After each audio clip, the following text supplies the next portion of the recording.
கோவை மாநகராட்சி மேயர் கல்பனா ஆனந்த்குமார் தனது பதவியை ராஜினாமா செய்துள்ளார். இந்த சம்பவம் கோவையில் பெரும் பரபரப்பை ஏற்படுத்தியுள்ளது. தமிழகத்தில் சென்னையை அடுத்து மிகப்பெரிய மாநகராட்சியாக விளங்குவது கோவை. இந்நிலையில் கோவை மாநகராட்சி மேயர் கல்பனா தனது ராஜினாமா கடிதத்தை உதவியாளர் மூலம் மாநகராட்சி ஆணையாளர் சிவகுரு பிரபாகரனிடம் வழங்கியுள்ளார். கோவை மாநகராட்சியில் மொத்தம் 100 கவுன்சிலர்கள் உள்ளனர். இதில் 97 பேர் திமுக மற்றும் காங்கிரஸ் உள்ளிட்ட கூட்டணி கட்சியினர். மேலும் 3 பேர் அதிமுக கவுன்சிலர்கள்.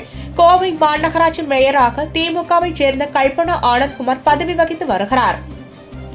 இவர் மாநகராட்சி தேர்தலில் கோவையில் 19வது வார்டில் வெற்றி பெற்று கவுன்சிலராக உள்ளார்.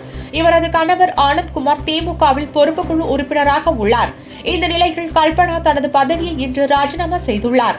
மேயர் கல்பனா பதவியை ராஜினாமா செய்த நிலையில் இனி அந்த பதவியை கைப்பற்றும் அடுத்த திமுக பெண் கவுன்சிலர் யார் என்ற கேள்வி எழுந்துள்ளது. கோவை மாவட்டத்திற்கு பொறுப்பு அமைச்சராக இருந்த முன்னாள் அமைச்சர் செந்தில் பாலாஜி மாநகராட்சி மேயர் கல்பனாவை நியமித்தது குறிப்பிடத்தக்கது.